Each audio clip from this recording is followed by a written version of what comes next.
and overperforming according to their jurisdiction, and even surpassing their jurisdiction. But like who? If I was to mention names, yes, like Professor Kithure Kindiki, mm-hmm. I think all can agree. If there is anybody who cannot agree with me, then I'll show him proof where Professor Kithure Kindiki is.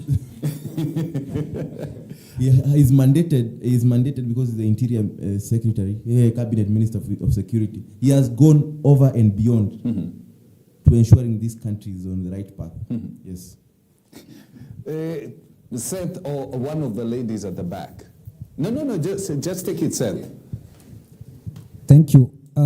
What the president did yesterday is commendable, but we are not satisfied because no one can trust the president. He says one thing this time and another the next time. And let me give this analogy. Imagine a scenario where a vehicle is moving at a neck-breaking speed, and each and every person in the vehicle has to play safe so that he or she will not be blamed later on. This is exactly what the president has done. He has sacrificed the people he was told had betrayed him. And firing these people, the whole cabinet, means the whole executive, including the president, has been working out of the constitution. So everyone should go home. And then there is this scenario, someone like, okay, let me say, why should the state fight corruption when the executive itself is corrupt? Why should the state try to weed out ghost workers when they retain and pay the chief ghost worker? Someone whose position... Who is the chief ghost worker actually, in this case? Can anyone show me anywhere in the constitution where the position of what we call prime cabinet secretary Musalia Mudavadi exists? He is the chief ghost worker and he has to go home. Yes. Let's have the ladies. They have a microphone. Yeah, go right, Wandera. Well, I think to some point, I agree with my colleague. Considering, let me just go back to the elections. You know, there are many promises the president made to the people of Kenya, Mama Mboga, and the Boda guys. But today, as you see, these people are suffering. Yes. These people are crying daily, Unona Mama Mboga. People are, things are not like they promised. So to some extent, sorry to say, but most of the Kenyans do not relate the truth with the president. So we are not even sure him firing the cabinet if it's something real or it's just a game of the mind. So personally, I think there is more there is more. There's more to what he needs to do. Yes. Okay. Or more than that meets the eye. There's just more. I think him firing the cabinet is not just enough. Yeah, we are fighting corruption, just like he said. I don't want to get there because I don't know, but there is more. Yes, Mike. I'm just going to say this. Let us go back to when the vetting was being done in Parliament about these cabinet secretaries. Yes. And I remember there was an MP from the opposition side, and when the names were being forwarded to Parliament, and this one statement he made. He said that these people the president had proposed were all incompetent, and most of them had integrity issues. 60%. And this is what he said. In fact, he called them skunk. He told the president. I told the parliament that if it was let the president knows he has rewarded his political friends. But now the house, this is what the house was to do. This is what he said. It's either we revoke 60% of these nominees, or we give the president his skunk so that he can fail with it. And finally, he has been vindicated. That's what has just happened. The president was just rewarding his political friends. He did not reward them on merit or the ability to perform the specific duties that they were given. for this nation. So definitely, the president saw this coming, which means that the president himself is incompetent, because when you employ incompetent people in a company, or basically in this sense Kenya, when you give ministries to incompetent people, it means that you yourself are incompetent and you do not know what you want. Exactly. Yes, there. I'd say the president doesn't deserve credit for firing the cabinet, because he's the person who chose these people. As much as they were vetted, but he's the one who chose these people. And he was supposed to be choosing these people according to their credibility. Let's do this. I hear, Jatelo, you can pass that microphone. I'm being told that microphone is no. People can't hear you well. Yes, you're saying the president should not be given credit for doing this. Yeah, because this is a cabinet that he chose. He's the one who selected these people individually. He should have been able to look at, I'm choosing this person because I know this person is going to do a good job in what? Like, I'm allocating this person to this specific place because I know he's going to do this to his best. But he chose them, and as much as the vetting had some issues, did he listen to that? So he's to blame for what is happening. Yes, so what? So he's doomed if he does what he does, what you've asked him, and doomed if he does not. Because it looks like. Well, I hear the rage, I hear the pain, I hear the fire. I can feel the heat. But what is happening in the country today is not so new. In any community, any society, any nation, even the world itself, the energy lies in the youth. Two things can happen with the youth. They can either use rightly, correctly, and properly the energy that they have, the immense energy that they have, or they can misuse it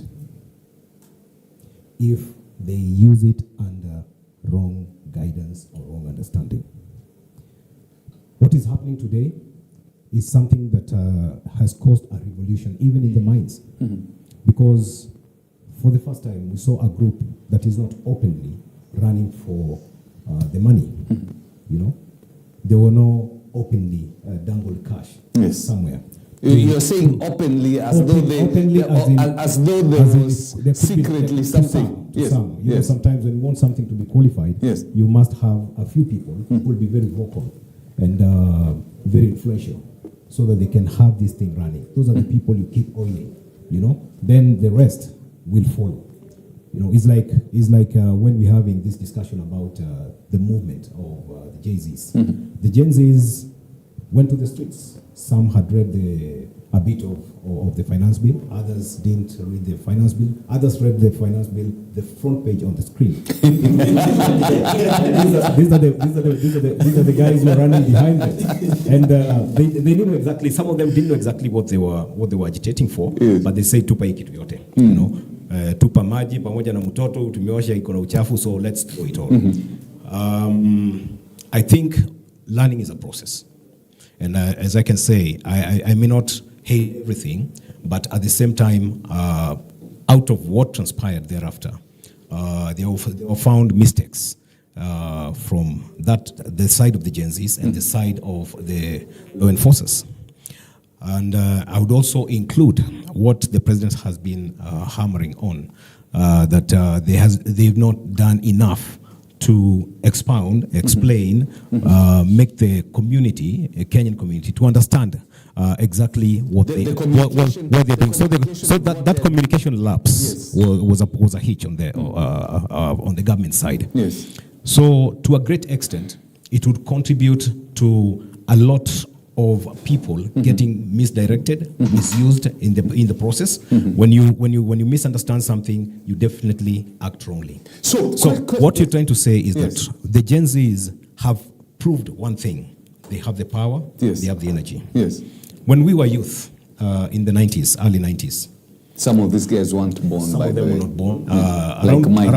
Around Yeah. So around that time, we were actually pushing for. We actually joined the race, the fight to have a change. Yes. On the political systems that we had, because we used to have one single party. It was a single party de jure. One party de jure state. Yes. Yeah, that's what they used to call it. Into a multi-party. But the issue of multi-party had started way before, in 1987. Just hold on, because I'm trying to understand. I hear where you're coming from. What I want to get from this team is, what exactly do they want? That's where I'm coming in. That's where I'm coming in with what the youth would do when they're used, when they use their energy properly, and when they're misused. I want to hear I'm using these two examples. Yes. But then I hand over. Yes. While it started in 1987 with Kenneth Matiba and Charles Rubia, George Museti Anyona took over, and Koigi Omwere and the rest. This is a part of their history now. 1991, the youth joined NMAS in support of this change. And of course, it wasn't as sweet as it would sound. It was murky. But thereon, we attained the multi-party system. You could not say what you wanted to say like you're saying today. So same thing happened in 2007. There was misuse of our understanding, and we went for the neck of each other. And so do you believe that the Gen Zs are being misused? They're being misused, and they also have their own purpose-driven energy that they have also employed and understanding at the same time. Okay. Because the Gen Zs have an agenda. Yes. Had an agenda, but until it was infiltrated. Now it was infiltrated with that political interest. But it's a political group that came in from the Sunday before the Tuesday that was not so good. There was the day they broke into parliament. That Monday, Gen Z agenda? That Monday and Sunday, there was a mobilization that was done by some political party organization, and that's how come the infiltration, which shocked them while they were in the streets. So what exactly do you guys want? If we can ask the Gen Z, what exactly do you want? Because it looks as though, from Moito's perspective, you had an agenda, but it seems to have been hijacked. Yeah. And what is going to satisfy you? When are you going to say, what move is President Ruto going to make you say, now we are satisfied?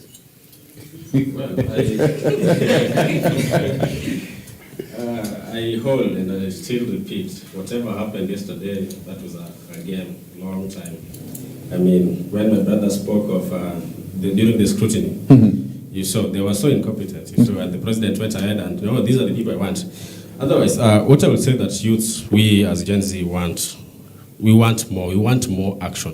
The president. What exactly? Because I think. Well, I'm coming to that. If the president was listening to us, he would be asking. So, what exactly do you want? We want more action.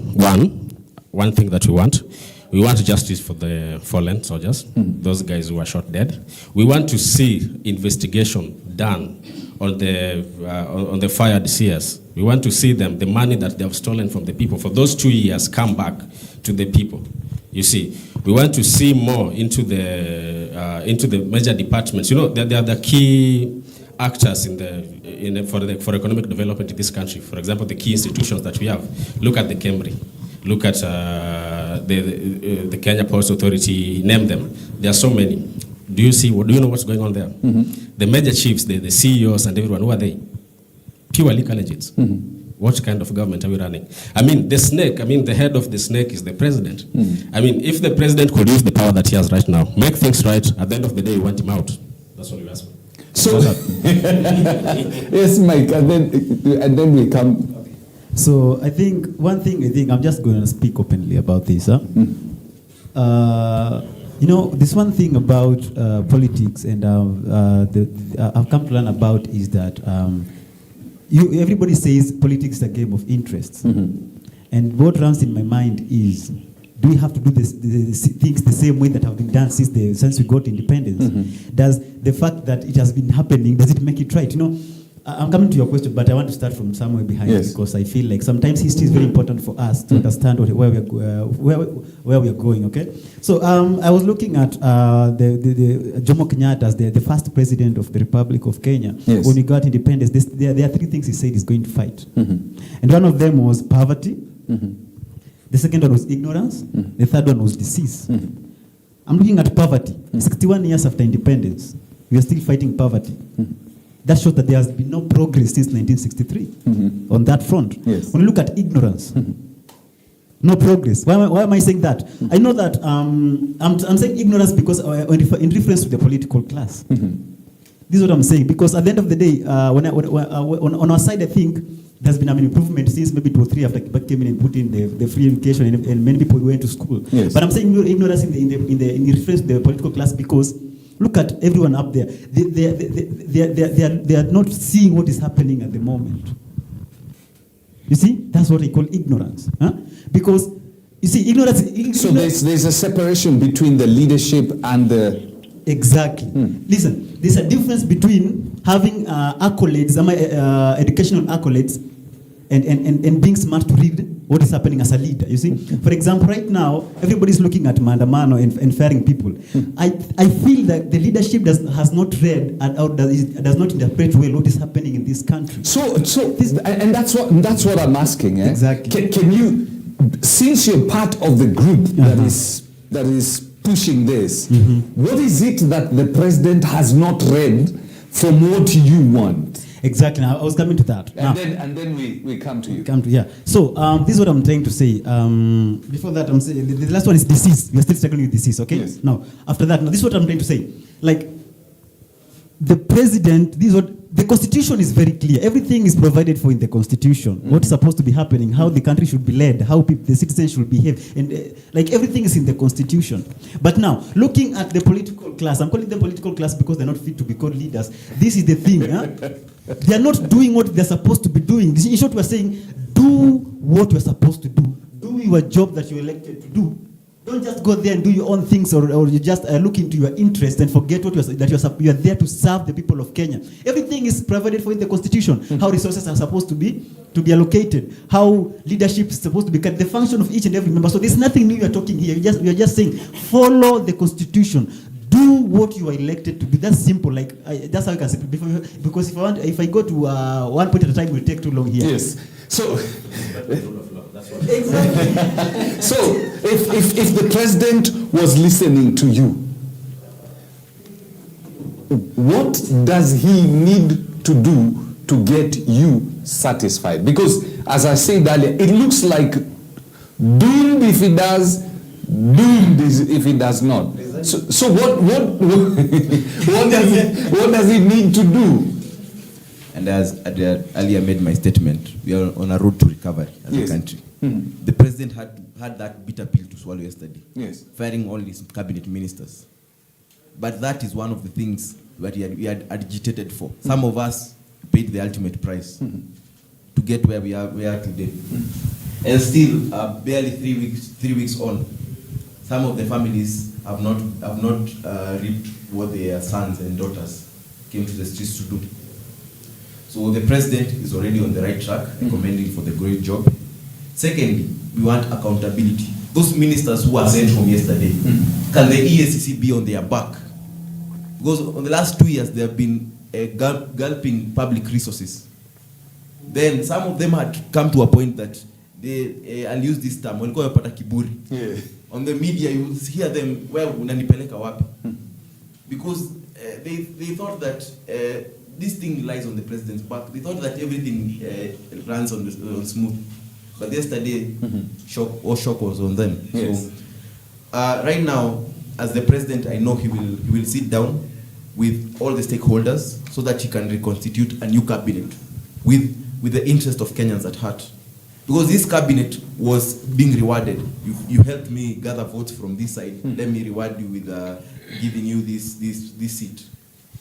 You saw most of them. Let me tell you, as a country, some people are selfish. Yes. Because who hatukuona mtu amejitokeza to refuse the cabinet ministry seat because some of them were elected politically. We had senators who resigned, we had MPs who resigned. So right now as a country we are on the right track. Right now we need to ask the president to give us accountability where our public resources are going, because each and every day, I remember when President Uhuru said we had 1 billion shillings. He said 1 billion shillings is lost each and every day. 2 billion shillings. 2 billion shillings. Yes. Thank you for the correction. Is lost each and every day. Do you think that money it only goes in 1% of people's pockets? You see them driving luxurious cars, you see them flaunting their lives on social media. To what extent as a country is this corruption going to eat us from within? Hold on to that. When we come back, we'll pick it up. I need to hear what the ladies are saying. We just need to go for a short break, and then when we come back, we pick up on this conversation. And if you have any question or comment, go right ahead on our Facebook page and post your questions, and we're going to do that. Let's take that short break right now.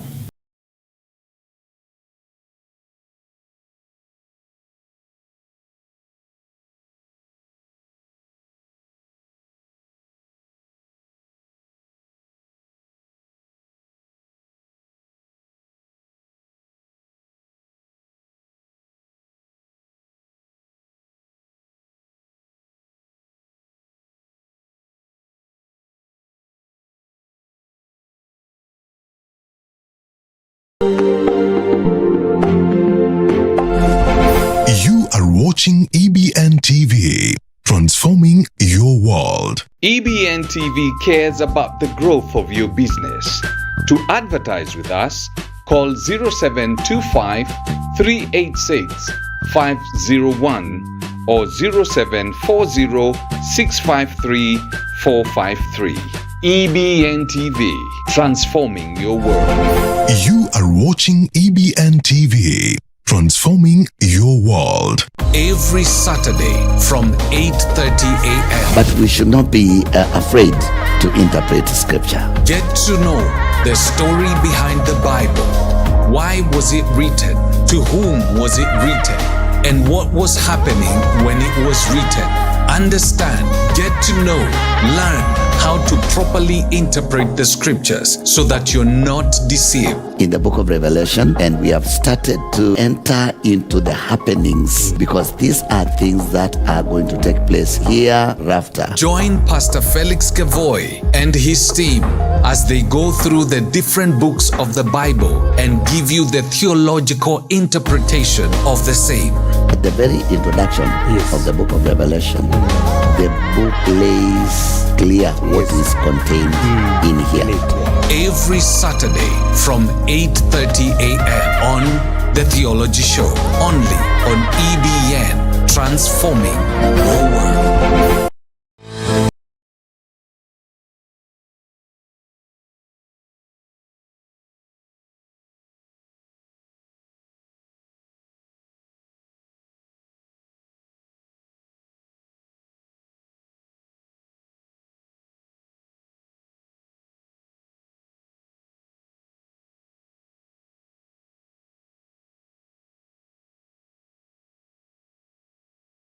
All right, welcome back to the Leadership Challenge Show. As I said earlier on, today we have the young generation with us in the studio to tell us exactly what they feel about some of the action that is being taken by the president to try and meet their demands. And we've been questioning what are these demands and at what point will they get for them? What will it take for the president to do for them to say, we are now satisfied? Yes, Ruth. Thank you. One of the things we are trying to make the president know is the positions in government are not things that are supposed to be gifted. I supported you, I helped you in your rallying, I was there for you during your campaign, so now I deserve a position. That is not one thing. That is one thing we are trying to make the government know it's not something we want. Mm-hmm. So as much as, these are people who rallied for you, campaigned for you, but the campaigns are over. It is time to rule the country. Campaigns will come later on. You'll think about that later. At this point, we are ruling the country. This is the country that you are serving. These are the people you are serving. How do you want them? What do you want them to think of you? They voted you in because they have confidence in you in whichever way. They want to see what you're able to do for them. So if you're disappointing us, that is what leads to what is happening right now in the country. Let me ask you, Ruth. Yeah. What does the president need to do for you to say, finally, he's done what I wanted him to do? One, with corruption. As much as the cases go to court and all that, but we never see where they end. This person is taken to court, the investigations are being done, and then it takes so many years, people forget about it. And when people remember, it goes back to court again, and we never see the end of it. We want to be able to be a country where when somebody is corrupt, we can see this is what has taken place. These are the consequences of this. So that is one thing we want. We want accountability. Yeah. Okay. Honorable, I see you're lifting your hands up. Wandera, you want to speak? Go right ahead. Thank you. I think I'm not different from any other Gen Z, and as the hashtag for now. Okay. Like, Ruto should just go home. I mean, it's not different. Okay, let me just go back. So for you, the only thing that will make you satisfied is if you have the president resigning. Yes, and I'll give you reasons why. Yes. Just the other time when we were talking about the finance bill, that thing, I don't think if the president, it needed people to die so that the president could withdraw from passing the finance bill. You saw how many people died before the president withdrew. Yeah, and that's not only the only thing why he should go. You give promises, and I mean, what is hurting me most, you promise things, the mamambogas, that is my main concern. You come with your manifesto. Yes, sorry. Yeah, you come with them, you make people believe you. But what are you doing when we get there? Most of the leaders, they forget the people who brought them on board. These are the people, and in case they don't want you again, they will just, watakutoa. And that is what Kenyans are crying now.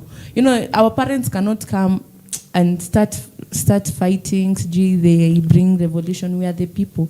Our parents are, wengine wana hata shika fare waenda tu maandamano, but you go there, but you don't know if you'll come back because our government is corrupt.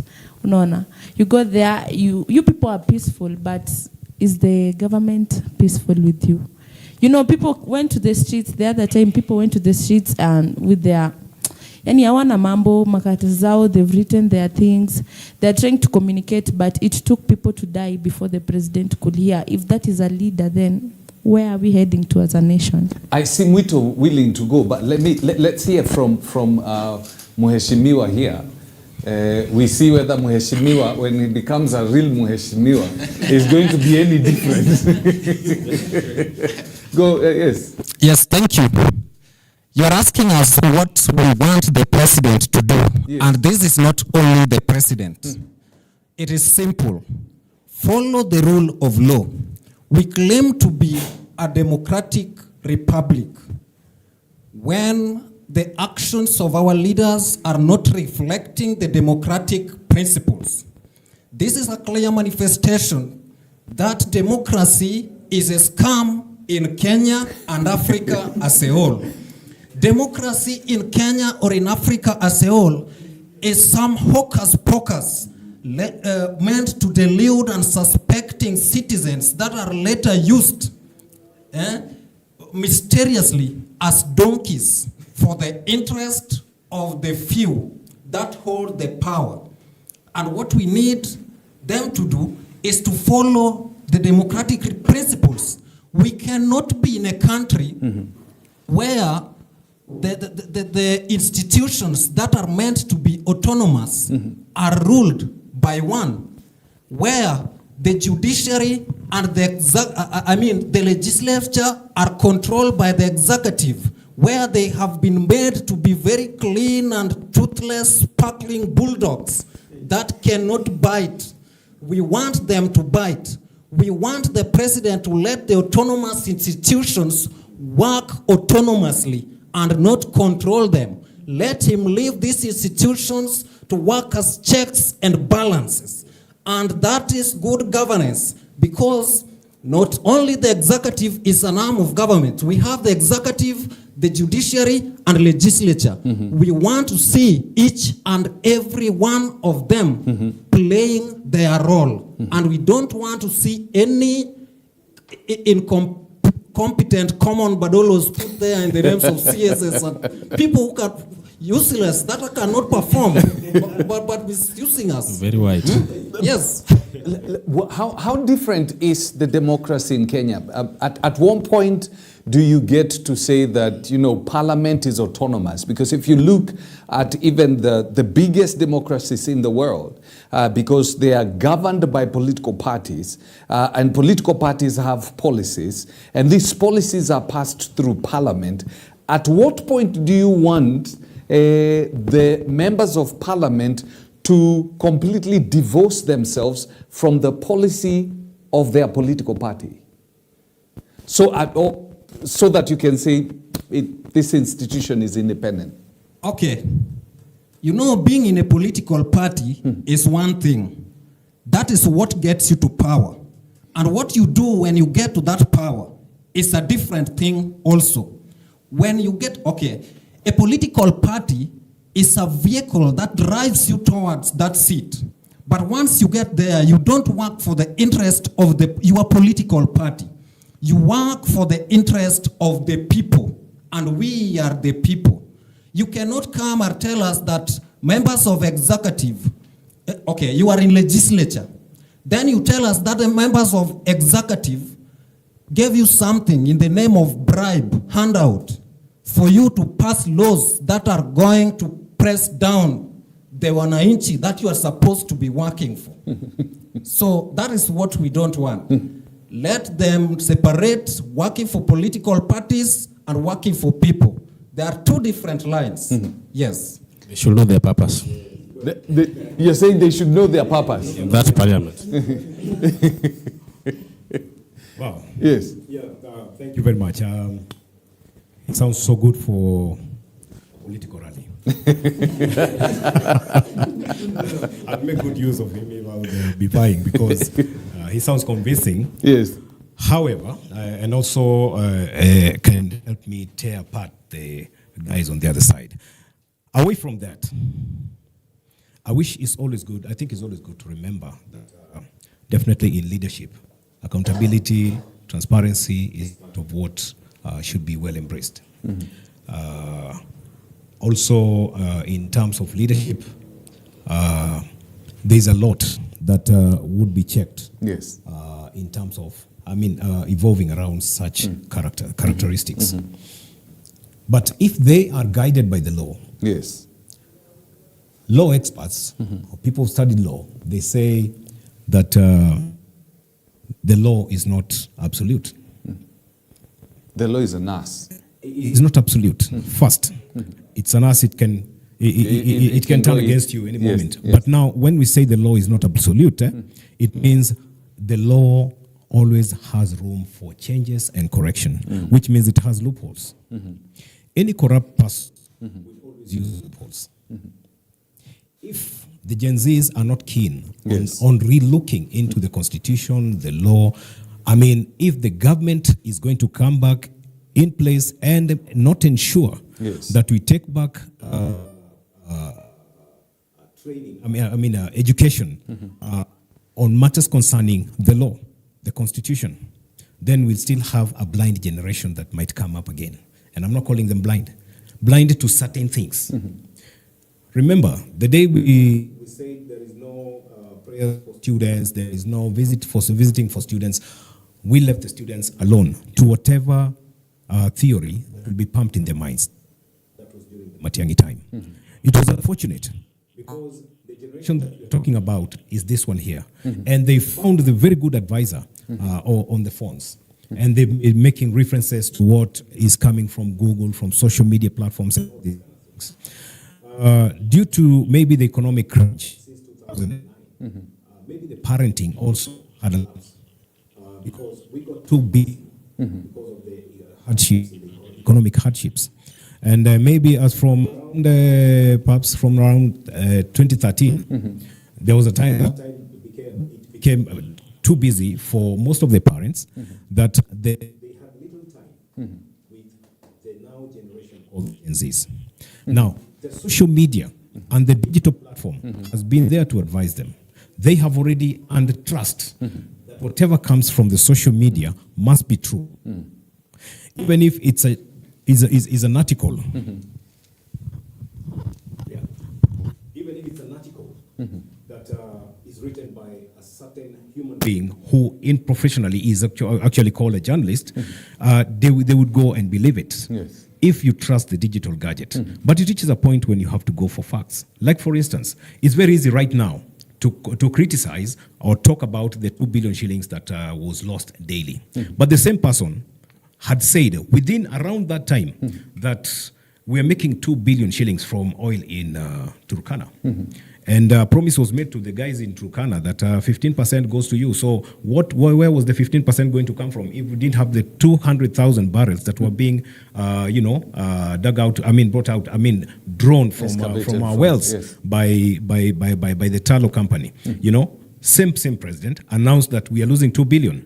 If 100 million goes with the presidential consent, as in you pen your signature for that to a certain ministry, how come 2 billion does not worry you daily? If this is what we are addressing and our energies as Gen Zs, this is what we want. We want this clarification. Yes. We want them to ask, where's the oil? Because they need more help. They're in school. They would have said, if I look at this young man and maybe go to the university, there's someone not as well-to-do, seemingly. He could be having a good suit, but not coming from a wealthy family. But seemingly, he will be judged to be coming from. And if he's living in Donholm in a single room, and another one is living in Madar in a single room, he will be judged to be living in having a better life. Now, that is what I would expect the Gen Zs to be saying. Let's normalize this, take it back to what it used to be, and increase the funding. Now, these are the things that would be very useful, and lots of other things. Secondly, like I was just sharing with them, they also carry out students' elections. And once they complete the student elections, it is as corrupt because the one who wins will have those who campaign for him around him to implement this. Now, coming now to the political circles, now introducing them now to the political circles. Allow me. I know I was going to touch a certain nerve, but allow me. It's always good when you address the three fingers that point you. Now, this is what I'm touching on. When you come to politics and you want to vie, you always create a manifesto. A manifesto is a strategic plan. You get the point? And that is what those who are campaigning for you, they work towards selling these ideas to you people until you get convinced and vote for them. So at voting point, we all voted, and I believe most of the Gen Zs actually voted for the first time. So while we were making the mistakes, the ones they were dismissing as Nyinyi Wazee Mmeshindwa, they made the same mistake with us. Okay? Now, what they would be doing, and I appreciate when they say, let's wait for 2027, it's always good to have a moment to learn. They don't, from the conversation, it's only that they're going round. At least Mike, Wandera have come out very clearly, and I think they're saying he has to go and go now. That is what they're saying. Yes. Without caring of any repercussions of even integrity of a country. Remember, the humility of our president, which should be lauded. And they are enjoying cornering and pinning down the president because they're having the president answer questions. But let me tell you, he could be a lamb today, but the lion in him can also come out. And what you're trying to say is not him I'm addressing. I'm talking about humans. Just the same way the lion came out of the Gen Zs. They ceased to be the lamb. Not anymore kesho ni yenyu. They want to see things happening today, which is good. And I'm saying, if the energy is correctly used, we can have our institutions, starting with what the president has done with the cabinet secretaries, is only 15 positions. But do we need only 15 Gen Zs or people from that closer generation to get into government and say that we are satisfied? If I was to look for a solution, is to have the president appoint or reappoint, because it's within his power, is within his power, according to the Constitution, to reappoint those who are working, just the same way Kibaki did. But I don't mean that he makes it a replica of what Kibaki did, because he was dealing with with different challenges at different times with different people. So different challenges he's facing, unlike what he was facing then. Now he's facing the Gen Zs, a very informed youth. Yes, very informed youth. Yes, they have an idea. If they don't know much, they have an idea. So, which makes it very, very challenging. Which makes it he touched on the elections of the universities, which sorry? It's never there. They did away with the kind of the kind of election that we had. Now they have the delegates who the university feel like no, these are the people who are supposed to lead. Anyway, let me tell you. Okay, but it used to be there. That's what we were trying to say. Yeah. You're using an electoral college like the US. but the opportunity, it looks as though we can criticize other people, but when the opportunity presents itself for us to be there. Let's refrain from that deals that the people are making. I mean, if you want to be a leader, yes, let's refrain from such kind of deals. Yes. Those deals are not good, because they will put you in a corner that you can't even. That's where Ruto is right now. Yeah. So otherwise, if you are talking about corruption, I think the CS firing is cosmetic. I mean, can we go deep down? There's things that we should do. Corruption starts. I mean, if I take money from, I want to use money, government money. I want to embezzle it. There are people who are responsible. Yes. We have the accounts. Yes. We have the procurement. Yes.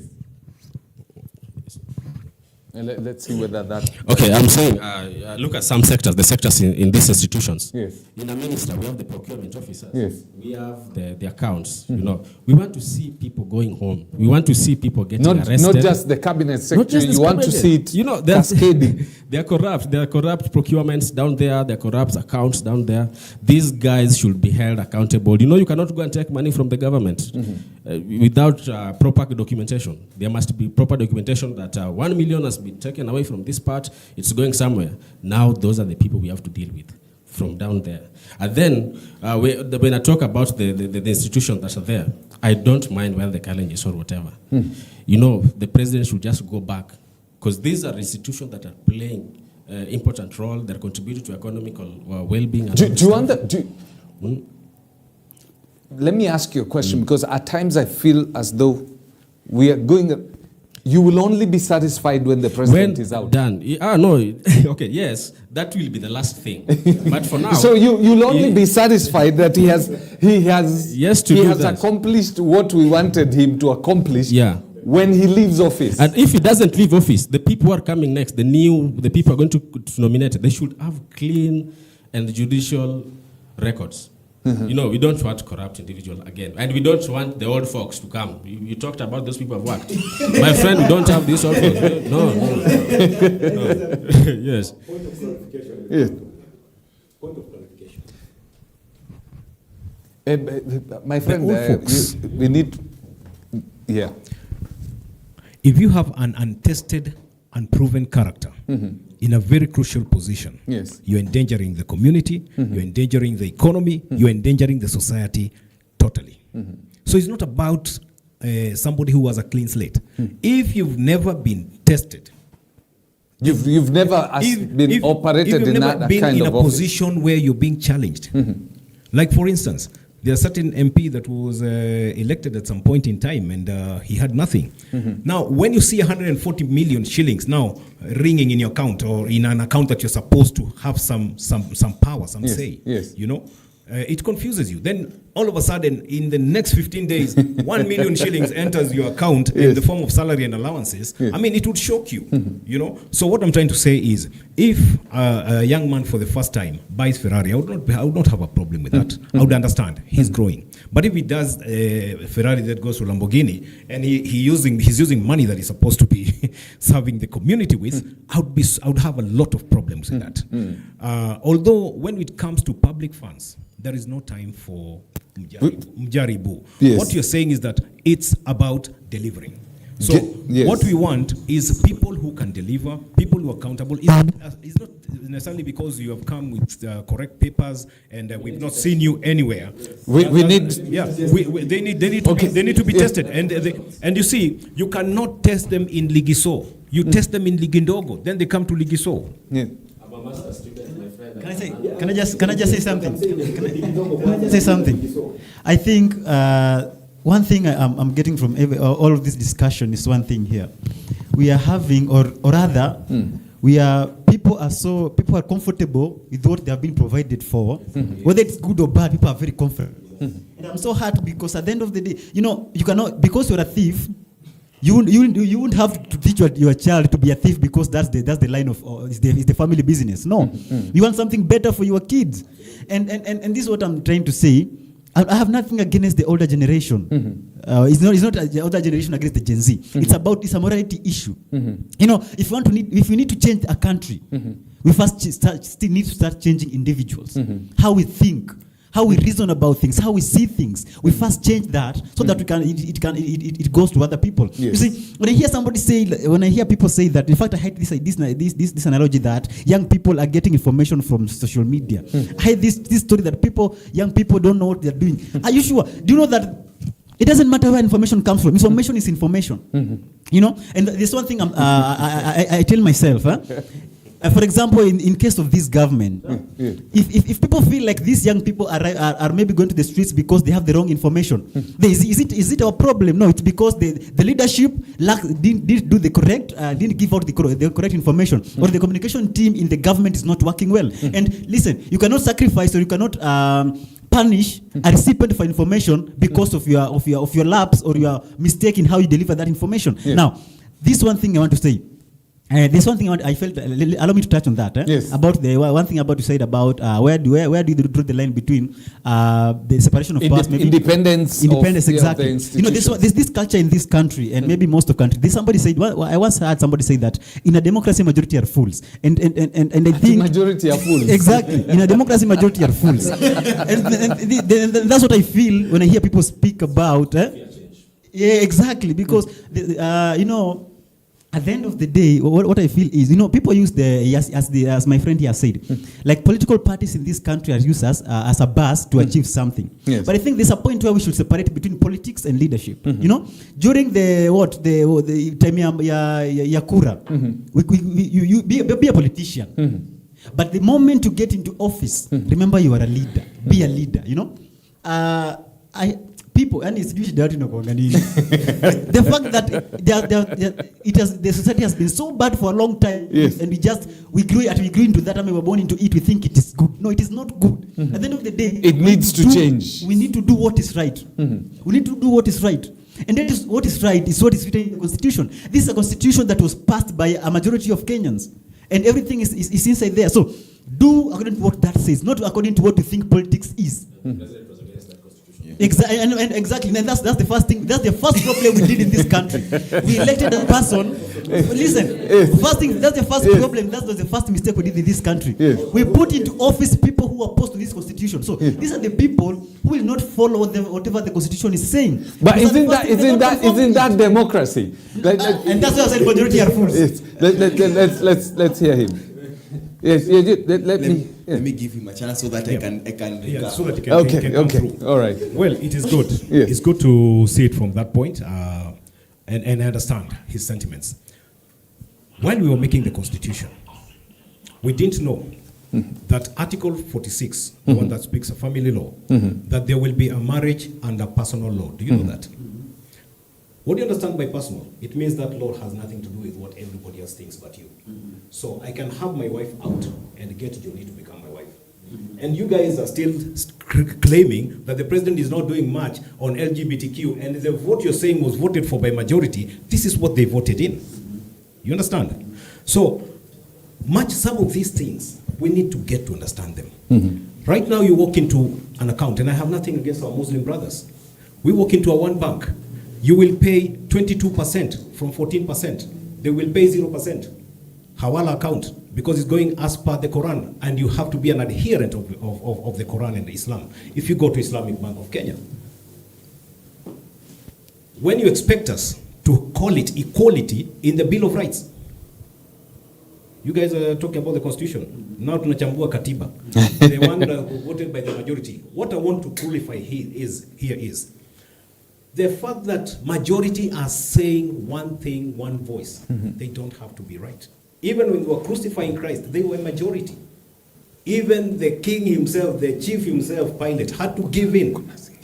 So even when the president is giving in right now, he's not giving in because everybody is right. That's why I said we need to check what the three fingers are saying as we address the one finger that we are claiming they are wrong, he is wrong.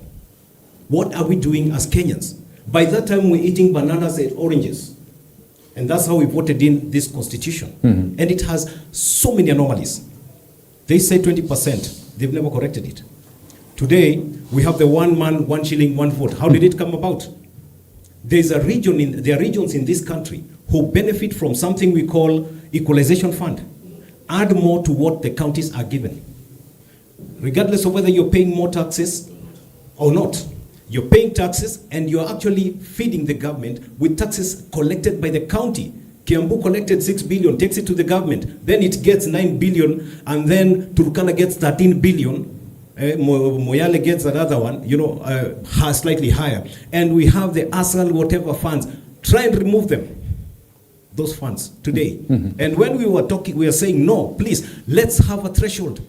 At what point, what gauge are you using to tell that these people have reached a level of, or a certain standard of economic growth, So these are the kind of things that are being addressed today. We want to have this politics normalized. What you have brought is a situation where we can sit down, talk, listen, be listened to, speak, we listen to you. But if you come the way you came as Gen Zs, that tutamwambia, tutasema, itakuwa.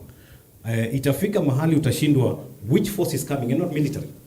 Hapo ndio utakuta mzazi wako when reality dawns that hey, I was talking about these guys to retire and he's the one supposed to pay your next semester fees and you're talking about him being sacked, get sacked, so that a young fellow can get the job. What we want to clamor for, and supporting our Gen Z generation, because we live with them and we work with them, is to have an environment created for you guys to venture into untapped sources of income and resources. All right, as we go to you, I'll be reading some of the comments that have come through in a couple of minutes. So if you've not sent yours, please go right ahead and do that. We'll be reading some of very, very interesting statements being made here. So thank you. You have taken me to class. At least I have taken some few notes. At least you have broken down the Constitution, the 2010 Constitution. So you're telling us you want to create opportunities for the younger people, but some people are past the age of 65 still in office. Then how will that come to be? We have competent young people out here with degrees and masters and even PhDs who are suffering out here. I saw a doctor on the news yesterday saying because we have a ministry that is not functional. It has to wear a boda. He has to work as a boda rider. He's tired. Thank you. I was given an opportunity to address Kenyatta University in 2015. And what we were addressing, ladies, we need you onto this. What we are addressing, is why graduates are committing suicide. And why graduates committing suicide is what he's trying to say right now. Yes. That I have my master's, I can't ride a boda. But wisdom will tell you, what do I need for my day? I need 1,000 shillings. I need 500 shillings. How do I get 1,500 shillings? How do I get that money? It's finding an opportunity, capitalize on it. This is what the youth would have been, the students would have been taught right from the entry. So the education system is so messed up. It should change. And for your information, I was actually grilled for 3 hours to explain, to have a proposal that introduced personal leadership and governance from Kenyatta University. I don't know whether there is anyone of you. But the president is no, what you're trying to say is let's use the microphone. Opportunities for this matter. Yes. If you have your masters and you happen to get an opportunity to go and work in Germany, you know what happens? You're earning, aren't you? Your siblings benefit from it. You're still helping the society. A brother, a sister, a neighbor gets an opportunity, gets to benefit from it. So that is what we're saying. Like what we had on Monday, we had teachers flying to the US. Yes. If they make money, good money, they'll be able to help others down here. And let me tell you, the ideas that are stashed in the young minds today as we speak, it's enormous. And I'm telling you, these guys can do wonders if opportunities are created for them. Do you a 65-year-old, yes. and the 65-year-old is creating is working on having a million youth benefit from it. That would not really sort it, because there's only one man who will be served, who will be actually employed to replace the one guy. Do you know how many people out here are past the age of retirement and still working? Over 20,000. Do you know those are 20,000 job opportunities should be created for the young people out here? Do you know how many youth are going to 20,000 people? Do you know how many youth are going to graduate from the university today, this year? Last year, it was close to 600,000. The other year was 550,000. That is university graduates 20,000 and colleges. Okay. Now, look at it this way. I'm trying to make it not between you and him. No, it's between me and them.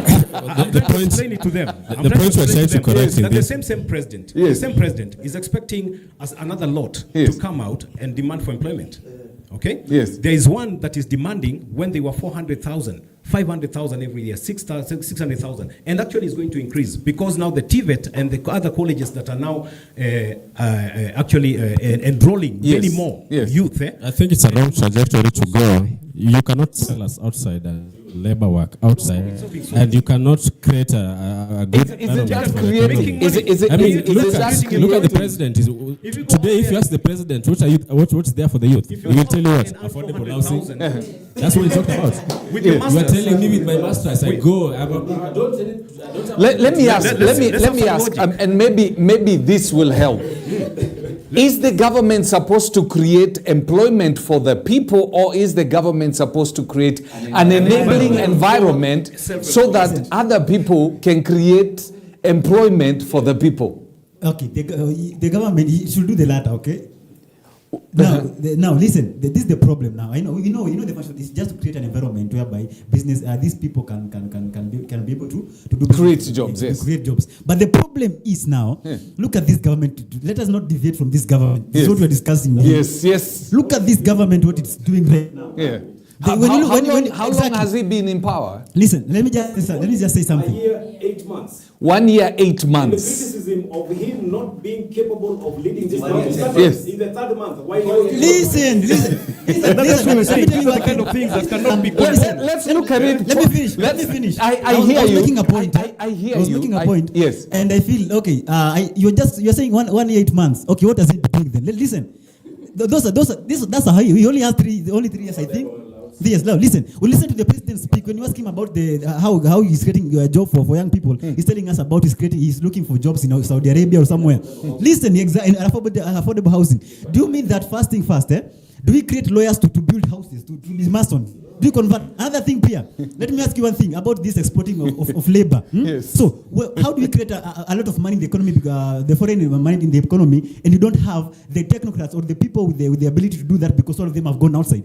I feel that let us use our creativity, let us use our abilities, let us use our education to build our country, not to build other nation, just to bring money home so that these people can eat. Listen, I want to say this. The president has it wrong, very wrong, very wrong. The ideas of the president are so wrong. I feel so painful when I hear how many children has Ruto's children in Saudi Arabia doing manual work? I think Are children constructing house in affordable house? Where better jobs and the children of our parents are called to go and build affordable housing. That is wrong ideas, Bana. Let us be true, Bana. Let us not just do things because. Let me hear something from the ladies, please. Let me hear something from the ladies. Clarification. Yes. You can work anywhere if you choose to exploit the potentials that are hidden in you. For instance, I appreciate what he has acknowledged, that I have taken him deeper on matters concerning the Constitution. Let me take him deeper. I did my submissions before the Kiplagat Commission after the Constitution was rejected. And I said several things that were actually admitted by the deputy chairman, who was the deputy chairperson, who was actually a lecturer at the Kenya School of Law, that this must go to the students. While everybody else was talking about the Constitution of Guyana, I spoke about the Turkana, the Kikuyu, the Rendile, the Luo. That's the community that we were supposed to make our constitution around. Even right now, the Gen Zs should be evolving around what benefits a Kenyan. The one who got an E and the one who got an A. The one who didn't see the classroom of a secondary school is also demanding for livelihood and employment. This is what we call the Gen Zs. Can they broaden also their scope? What you're trying to say is, while we are doing these things, I didn't have to become a lawyer to do that kind of submission, because I have copies I can serve them to see that this made relevance until I was given more time to speak. And certain televisions which had already plugged off their nini because I said I'm from the Juakali, they put them back and put their cameras on. What you're trying to say is, I don't have to become a lawyer to make sense in law. I don't have to become an engineer to make sense in construction. I just have to have that innovative thinking. And I also have to have that creative thinking, which are inherent. Work them out. If you don't work them out, then you'll not see the need of going to a country like United States or wherever, or in Europe, and make 400,000 out of sweeping roads because you have a master's in Kenya. And a master's in Kenya will earn you 40,000 shillings salary. I mean, compare these things. These are the things every month. Yes. Okay. Let me read some of the thoughts as we ready also the ladies to say something. I'm seeing Emmanuel Ndeti. Wow, things are getting heated inside here. Then we have Phil Boyenda. You're saying you're following. Muna following. Mapao Maki. This name Wololo yae Mamakaya. We have Mapo Maki Stanley Mubu. He says, we need to change the election calendar to have the presidential election happen a year after parliamentary elections so that the terms will not end at the same time. This would also ensure us the following, will assure us the following clearer mandates. The results of the National Assembly can provide insights into the electorate's mood and priorities, helping presidential candidates tailor their campaigns more effectively. Stability, staggered election can reduce the risk of political instability by preventing a simultaneous change in both the executive and legislative branches. Voter focus, voters can concentrate on one election at a time, potentially leading to more informed and thoughtful voting decision. Resource allocation, election commission and political parties can manage their resources better, ensuring more efficient and effective election processes. He says the problem with Ruto is not getting over. The pressures he's making now should have come in the first 5 months. That was the best time to ride on the wave. We found empty coffers, lies. At the same time, we could have bought the lie and agreed to increase the increase in taxes. Then we have Nema. You say democracy has turned into hocus pocus. Ango, bagel, the things that you said. Those are the things that you say. So quite a number of things. And you're saying, Ndeti, you're saying, interesting conversation here. Great conversation we are having. Yes, those are some of the comments. I'll pick some as you continue. Oh, let me leave it for the ladies first, then I'll come in. Ladies first. Semeni tusikie. We saw quite a number of ladies, including Nema was at the demonstrations. So we need to hear what the ladies have to say because they have a voice. Okay. What I'd say is, as much as we don't really, as the Gen Zs, most of us don't really have a very clear understanding of the Constitution. We don't. Hold on. Now that throws me into a spin. You don't have a clear understanding of the Constitution, but you're demanding the Constitution be followed. How will you know when the Constitution is followed? So what Or I'm, not that followed. is where I'm getting to. Okay. What I'm saying is we need to actually sit down, peruse through, not just peruse, but look at what is this thing saying. Do we really want this, or do we want a change in what this thing says? Because as much as we are demanding for the Constitution to be followed, and they need to do what the Constitution says, not everybody, there are some people who know, there are some people who are well educated on this, but there are others who are not.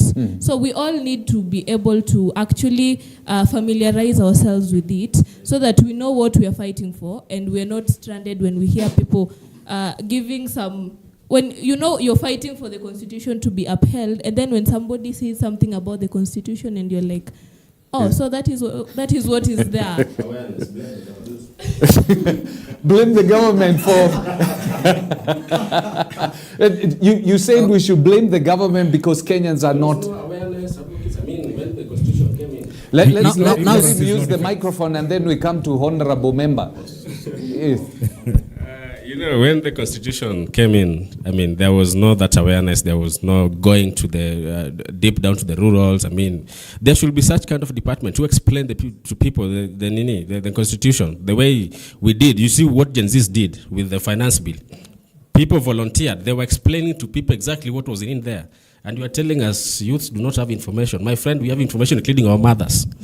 So congratulations. Otherwise, Alfred, let me keep you on point. I mean, there's something that is going on. Government is going to hold on Monday.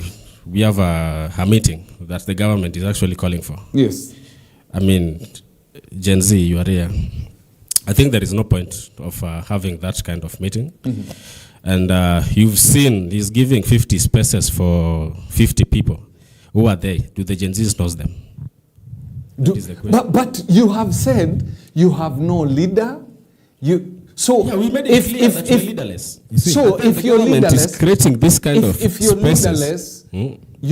if you're leaderless, then who is supposed to dialogue? What if there's any dialogue? Actions. We don't need dialogue. We don't need dialogue for. So what exactly do you want? Direction. I mean, you cannot pull you cannot pull towards all directions because everybody now has a say for himself. That would be a confused state of, so if affair. If there's going to be a conversation concerning this country, and maybe you can give the mic to honorable member here. If there's going to be a conversation in this country concerning where we are going, because there's everybody pulling everywhere. But trust you me, you can say you're not leaderless, that you're leaderless, but there is somebody who is leading. You cannot have a vacuum. Somebody is leading and there's an agenda that is being pushed. Whichever agenda, somebody is playing out his agenda. Okay. Now, I can see that as we traverse and perambulate through this there he goes again. Political terrain of our country, yes. Every finger points back at the government. And concerning whether the Gen Zs are funded or not. Now, let me tell you what I was talking about in the morning. We have what we call... Before we go there, yes. if there's dialogue to be had between... Because there are two parties here that have an issue. Yes. The Gen Zs and the government. Yes. If there's to be dialogue to sort out the problem that is here. Yes. Who is going to speak on behalf of the Gen Zs? Okay. That is where I'm coming to. We don't need a dialogue to follow what has been stipulated in the Constitution, that the holders of power in their position know very well what they are supposed to do, but decide to do it in the negative direction, decide to ignore those principles that are outlined in the Constitution. They decide to abscond their duties. Then they tell us we need a dialogue about what they already know. No, we don't need a dialogue to correct what, I mean, whatever they have decided to ignore. Yes. So, no, yes. There's a... So, yeah, we don't need a dialogue. Who, if talks are to be held, because trust you me, as it's going, there are leaders that are coming out of this movement, whether you are aware or not aware.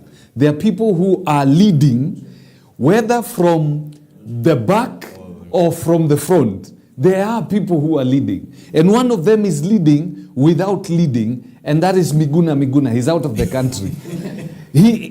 Am I right? You're right. He's leading. So the movement, Boniface Mwangi, whether you know it or not, is bringing himself out as a leader. Eric Omondi is also coming out as a leader, because these are people who are mobilizing. So after a while, what you're saying that it does not have leaders, it actually does. So you may not know the leaders, or you may be moving out of a clean heart, but it has leaders. I heard the president saying even some of the student university leaders will be involved. The part of the dialogue committee. Yes. So I want to correct my fellow Gen Zs. Those are some of the leaders that will be involved. Absolutely. And secondly, those people are pushing on social media are Boniface Mwangi. This will also be involved, because they know where the shoe fits. They know where the shoe fits, because they know how to represent our issues. We may not all be involved in the dialogue committee, but we also want to see some of them, the likes of Boniface Mwangi, the likes of Hanifa, because they are outright representing some of our issues, all of our issues, not some of our issues. When I look at your fellow Gen Zs, they completely don't. I know they want to stone me. I know they want to stone me. Yes. You see, I know they want to stone. Let me. You see, let's pick up and then I come to you. Yeah. Yes. Go on. I know they want to stone me. Yes. But if you do not put yourself out here, how will the government know you want to represent your people's issues? I know after this conversation we'll have just give it. I'll come to you. There's one thing I want to say. Do you know why? You cannot fight a war to win with old tactics. Before this has been happening. A revolution comes up, you get a leader, they go to the table, and the leaders get immersed into the ideas of the political class, and that's one advantage. And I feel that's a good thing, because now the government is confused. The people who are listen, it's confused. Why? Okay. Why am I saying that? Yes. Listen first. Why am I saying that? There's nothing like dialogue here, and I support my friend here. We don't need a dialogue, because there are so many dialogues we've been having in this country, and we have not seen any change. We have the NADCO report there. We have the Waki report there. It's just eating dust somewhere. So listen first. How do we come out of this? Can I say something? Because we cannot perpetually go into this. Wait, can I say something, please? Let me finish up. I think, do you know why these people say they're leaderless, they're partyless, they're nothing? Because at the end of the day, we're not here for nobody here cares about positions. We want a change in this country. It doesn't matter whether you are the president. It doesn't matter whether he's the governor. We don't care about that. You want something to change in this country, because is it people you want changing? Wait. Listen, we will not conform to the old idea of having leaders to go in a table and sit. We are not doing that. Listen, this is the reason. Because at the end of the day, the political class are not stupid. These politicians, they are not stupid. The fact that they are quiet, it doesn't mean that they are stupid or they are scared. These are people who reinvent with time because of the prevailing issues that come up in a country at a particular time. So we are not stupid. We are not that stupid, I believe. Because you know why we don't? Because the country cannot perpetually continue on demonstration or this without having people who will come and agree and say, by the way, this is what we are going to do. So at what point do we stop this movement? I can answer that. Listen, we are not going to have any dialogue. Listen. The president the other day, before that, the president the other day had a conversation with on space. Yes. And people aired out what they feel like. Yes. Was that not conversation enough? Another thing, Pia, on this protest, with those placards have demands. They did what wanasemaje, we want this and this and this. Is that not conversation? We have to sit on a table to converse. No, you just look at the people. What are they saying? Listen, On space, on demonstrations, people speak on those placards. Answer those questions. That's a whole dialogue. One of the things he did, well, you had demanded no reshuffle. Hold on. You had demanded no reshuffle. Do away with the entire cabinet. The guys have said that is not enough. Finance bill, those are that 20% of what we need. The finance bill went. There were 47, I think, state corporations that went. There are a couple of things. So we have to get to a place where we say, okay, now can we lead the country? Because what is going to happen with this perpetual, the economy is going to collapse. And the thing is going to take a life of its own. And I don't think we need to go there. Well, thank you. I think we cannot keep on demonstrating day in, day out. And that is all saying. Countries out there are not really friendly to you. And I'll give you an example that maybe you hadn't seen. Somebody will click and listen to, oh, this is Malema talking of South Africa. He would insult our president simply because he thought he was the only Pan-Africanist who could make sense to other Africans on the way forward.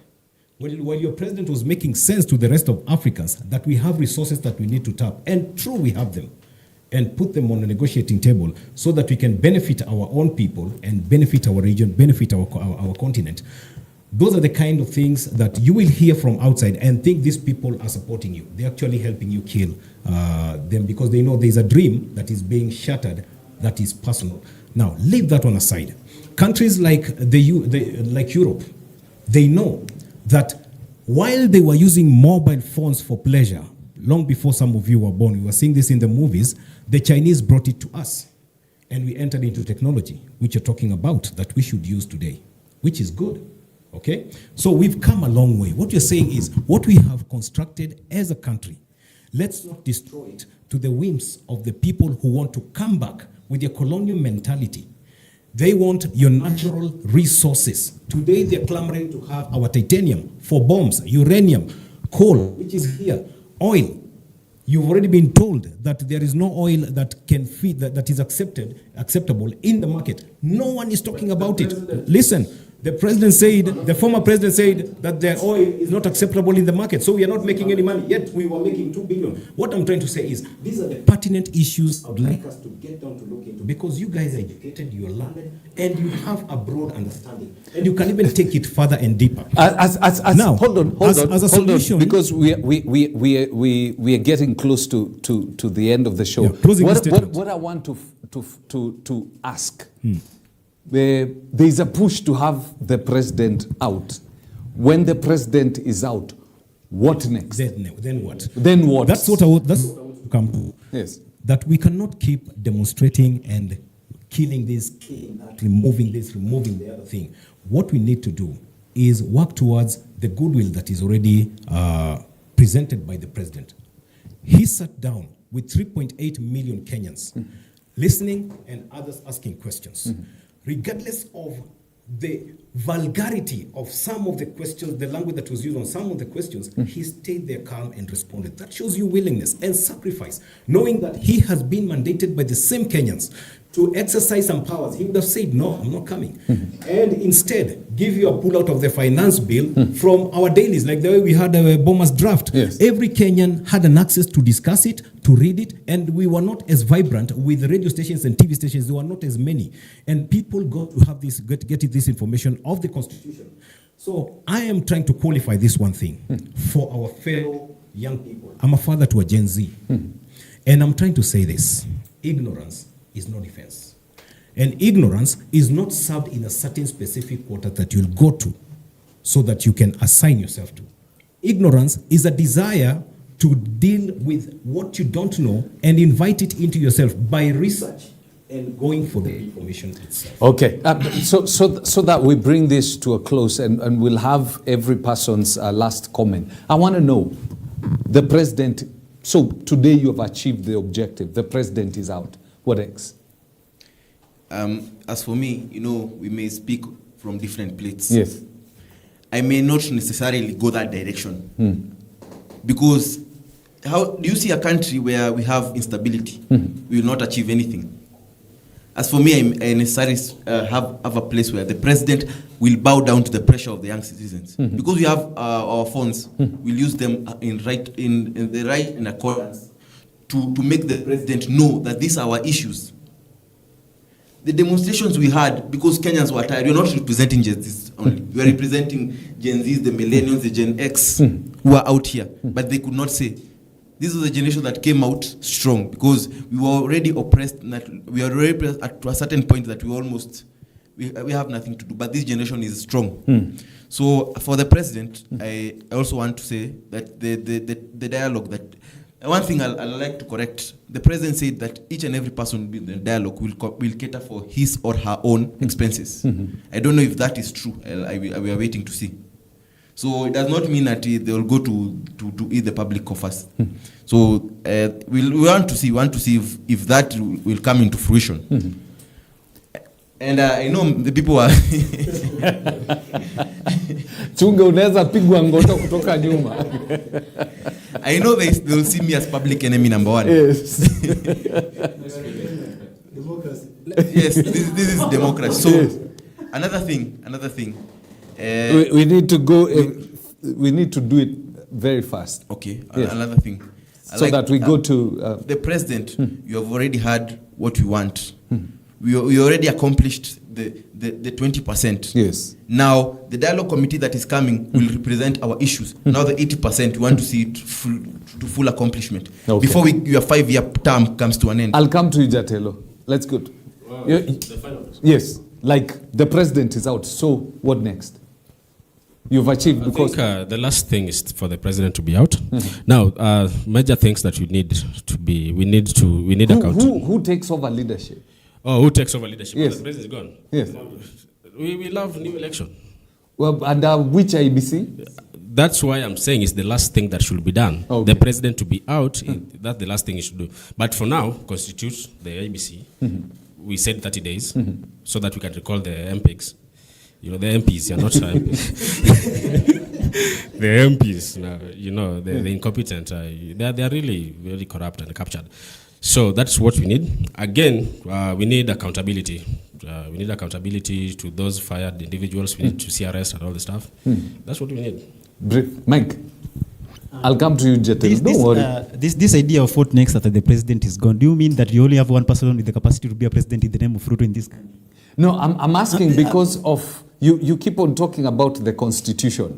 I hope you know what the constitution says exactly, once the president is out. I know the fear of many people is if Ruto has to resign, Gachagua will come in, and people are afraid of Gachagua. That's the truth. So that's why people asking when Ruto is going next. Yes. Gachagua takes over sometime, and then we go to fresh elections, and that's why we fought for the reconstitution of the IBC, and I think he signed the other day. He signed, but now those steps should be taken. Now when IBC comes in place, now we can now go to that place where Ruto has to, because at the end of the day, when the nation or the majority of the people, I think if we hit the 2-year mark, I'm here to check the constitution. If we go past the 2-year mark, the deputy takes over as the head. Exactly, and that's why we're hearing this thing before it is 2 years. and one thing I believe, I was saying, now, tunafaa kusema. Yes. Okay, Wandera. After Ruto is gone, venye tu amesema, the procedures venye vitu zinafaa kufanyika, that is just how it will go. But even if he does not go, what I would say is that let's demand for change. Even if he's there, like what I'd urge him, let him listen to the voice of the people, because they are the people who put him there. So askie, he should really listen to the people. Yeah, that is very key. Okay. What I'd say is, if you come to look at this, it will take us back to what is our knowledge of the Constitution. Because if we hit the 2-year mark, if we want to impeach, let's say we want to remove our MPs, we have like a very limited period of time. After we hit the 2-year mark, we have a very limited period of time before we are not allowed again to remove them, because it's supposed to be before a year to election. So within that period, is it like something that we can do?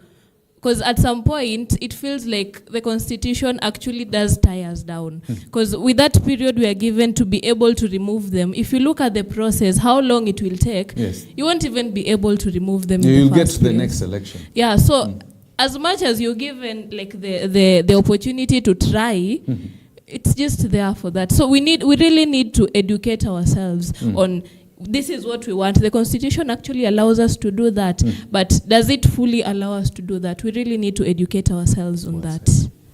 Jatelo. Okay. Now, let me say that a broken iron rod can also be welded to serve the same purpose or a better purpose than it used to serve. By president going right now will not bring a solution. A warning to the Gen Zs, I am one of them. Now, we have to know that we have countries, the superpowers, the hegemons, I was saying, that rides on the political instability of a country to benefit from such situations. We say that we are leaderless, yes. But in any political environment of any country, we have the ruling party, we have the opposition, and we have the interest groups. Yes. These interest groups are like the activists we are seeing here, Kina Boniface Mwangi and the rest. Yes. These people, how they get their money is through funding by organization. And these organizations could be those foreign countries that have the interest in this country, that is an enemy to a country that is friendly to Kenya, and they want to take a turn. So before we delve too much into this, let us know very well that there are people out there who are already using us.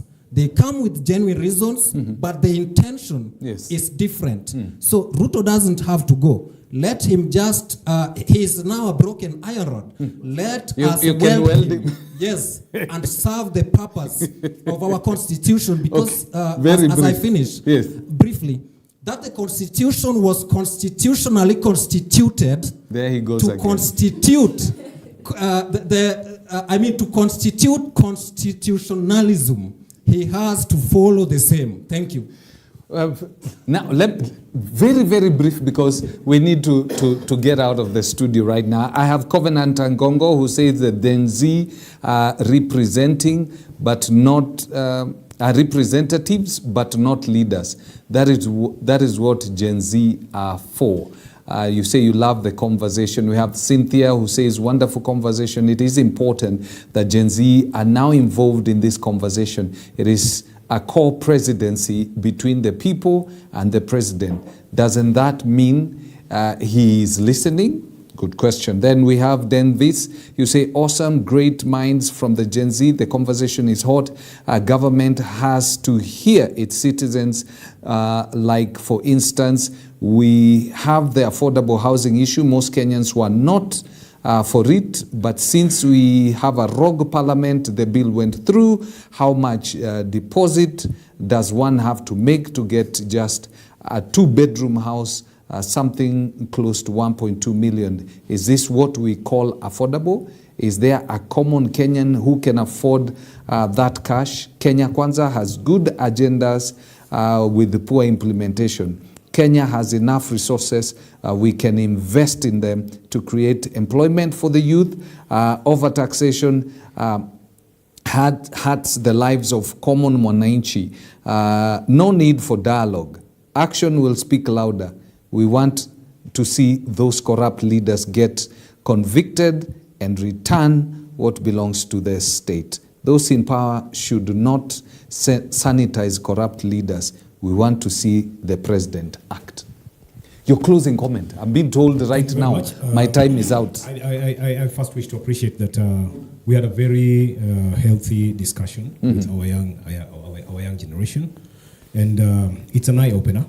It's a learning opportunity, both for us, the older generation, because we're learning a lot from these young people. And as much, I do believe that they would also learn more from the elderly. It works both ways. Only if we accommodate dialogue. Dialogue means You talk, I listen, you talk. You know, this is what we would like to have. Secondly, I would like them to get out of this amorphous affiliation of a community that is headless. If you serve me a headless chicken in Western Kenya, ni bebe kwa basi, niende nayo nyumbani nipelekee watoto wangu, mimi nitafikiri ni uchawi, sitabeba hiyo. So I would ask these guys, one, now you have been given a direction, as a matter of fact, it's just an opinion. It's just a suggestion from State House that, hey, the people who actually initiated this thing in the first place were from colleges and universities. And now getting back to our cocoons, universities and colleges, get down to digging into the matters that you need corrected and how. Then you have people, not necessarily you a chairperson of the university, but you can have leaders who can qualify your points effectively to State House and to every other organ of the government. That way, we'll be heading somewhere. Okay. The civil society would like to caution you. Yes. There are whalers and whiners who are in business. If they cause turmoil, they send pictures and have a shot that they were in the skirmishes, they get some millions into their account. So please don't hate them. They are whalers and whiners. They burn their own country to get paid by your enemies. It's time you sit back. Think for the plight of your parent, plight of your siblings. Don't go beyond that, please. If you go beyond that and start thinking about me, you may not have any reason why we should have peace in the country. But if you think about your brother, your child, your sister, your parents, your grandparents, then you will have a reason to protect the unity of a country and the integrity of your country. All right. I wish we had more time to continue this. I really wish we had more time to continue this. This is a conversation. We'll definitely organize for another forum after quite a number of things have happened so that we can see whether what the Gen Z have been looking for and demanding has actually been executed by the head of state. Conversation is important. That even in a marriage, if you don't talk, you're going to kill one another. But if you have conversations, you have dialogue over issues, then things happen. Corruption has to go, that's given. The Gen Z are on the right track in demanding for certain things in this country to change. And it's good we are seeing that, you know, the powers that be have actually bended and have started yielding to this. What happens next after this? We need to be very careful. We have a country. If you've not studied the story of Burkina Faso, please do, so that as we change this country, we don't break it. It is our country. I know Mutio wants to speak, but I'm not going to allow him to, because we are going to bring the curtains down on this show. Do have yourself a lovely morning after these Daughters of the Kingdom are coming in. They will be talking about issues that affect the kingdom, mostly so when it comes to ladies. Do have yourself a good morning.